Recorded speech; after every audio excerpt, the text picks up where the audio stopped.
Over the last 9 years, I built up a rental portfolio of 14 properties with 90 tenants.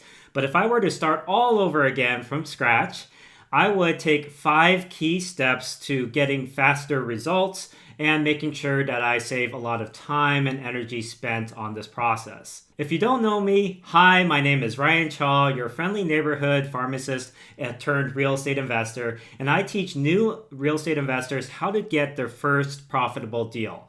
So without further ado, let's go ahead and go straight into the 5 key steps. The first key step I would take is to research the top college towns. The reason why I start with top college towns is I use a very specific form of real estate investing where I rent out by the bedroom to college students and healthcare professionals. Now, I typically target the top colleges because I want to be at these colleges where there's a lot of medical programs, pharmacy programs, dental programs, nursing programs, so that I can get really high quality tenants. These are tenants who are usually straight A students who studied really hard, and when they move into my rental, they're also going to be studying most of the time and just focused on getting that doctorate degree, for example. Rent by the room real estate investing is a lot better than traditional real estate investing for a lot of reasons.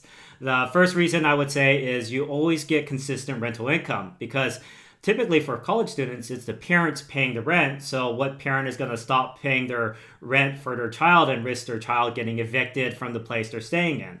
Plus, students have financial aid, loans, scholarships, stipends, and so they have plenty of ways to pay that rent. Plus, if somebody does stop paying rent, you still have several other students that are paying, so you're not like going completely without rent versus if you did traditional real estate investing, if that one tenant stops paying, you're basically screwed. You don't have any rental income coming in. So that's why I really preferred using the rent by the room method. The final reason why I do rent by the room college town housing is because during a recession, people actually go back to school to study further. And so you're actually going to see an increase in housing demand during a recession. But now you might be wondering, Ryan, what if the house turns into a frat house or you get a lot of immature tenants? This is a very common worry that I get and I hear, and I totally get it. You know, you don't want a place to become a party house. What I do specifically is I will look for tenants that are graduate students who are looking for their doctorate degree. Maybe, again, it's pharmacy, dentistry, nursing, engineering, MBA, law degree, whatnot. And I specifically bring those types of students into my house. I try to avoid usually freshmen or sophomores because those people are still kind of getting to know themselves. They're getting into the adult life and maturing still.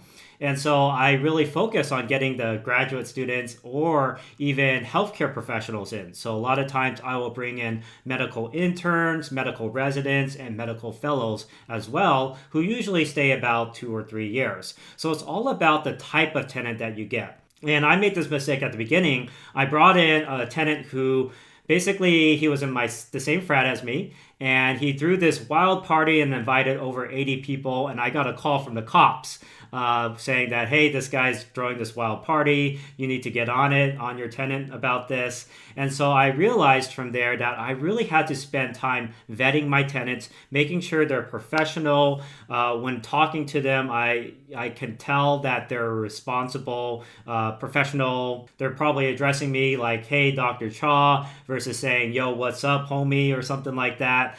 And so that's the type of tenant that I'm trying to look for. And that's how you ultimately avoid getting party type tenants. Now, the second key step that you're going to want to do is save up a down payment, but also buffer money in case of emergencies. So for the down payment, typically it's a 20% down if you're going to buy it as an investment property and rent out all the rooms, versus if you live at the property and house hack. And house hack means you live in the master bedroom, you rent out the other bedrooms. And so your tenants are basically covering the mortgage payment. If you do a house hack and you live in the property, you can actually put as low as a 3 to 5% down payment. So make sure you have those funds available. The second thing you're going to want to do is save up for your buffer money. So buffer money is money for closing costs. So when you buy a property, you have to pay something called closing costs. And then you also have like maintenance and repairs, renovations, and furniture.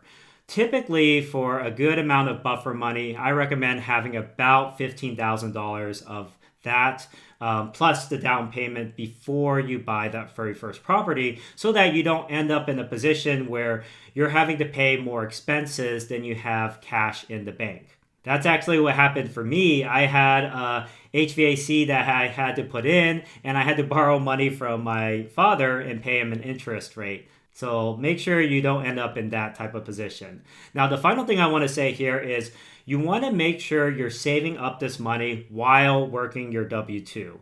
The W-2 income allows you to get access to much better financing to buy your first deal. Plus, you also have that income to cover yourself in case of unexpected maintenance costs or unexpected expenses that come up on a rental. What I did is I bought one property per year while working my W-2 job, and then it basically built up over time, and it eventually kind of snowballed, and the rental income that I was making from the rentals replaced my pharmacist income, and that's when I was able to quit that W-2 job. But of course, when you're just getting started with your first rental, make sure you have that consistent stream of income. Now, the third step you're going to want to take is find additional streams of active income that you can make. So it could be like a side hustle, or it could be maybe you're working overtime or a second job. When I got started, I actually worked two jobs. I worked as a retail pharmacist and a hospital pharmacist. And I also worked a lot of overtime. I would get in at 7:30 a.m. and I'll do a double shift and basically leave the hospital around 11 p.m. at night. Well, you can say that's super stressful and it could be bad for your health. But what I would say to that is I was working very hard, and I actually felt that I was building something of my own by putting all in those late night hours at that hospital pharmacy. I felt like I was building my dreams. I was slowly making progress towards my goals of building this rental empire or rental portfolio for myself. So that's what kept me motivated to keep going. Now, obviously, I didn't do this forever. I think I did it for about 2 or 2.5 years. And then I eventually had enough capital to really start snowballing that rental portfolio. Now, another way to make money or grow your money on the side is to invest into stocks. So there's a couple index funds that I would recommend. There's the VOO index fund and the SPY index fund, which are both based off of the S&P 500, which are the United States top 500 companies in terms of profit. And so that's where I would start. I would download the Robinhood app and invest as much as you can into those index funds so that I can grow passively on the side as well. And that can also help you save up faster for that down payment. Now, the fourth key step that I would take is to make sure when I buy my first deal that it makes at least $1,500 per month in cash flow. Now, the reason why this is so important is, let's say you're only making $100 per month in cash flow. Well, a roof replacement will cost you $15,000. So eventually you have to replace that roof. If you're only making $100 per month, which is $1,200 per year, that means replacing that roof will basically take away, 10 or 12 years worth of profit.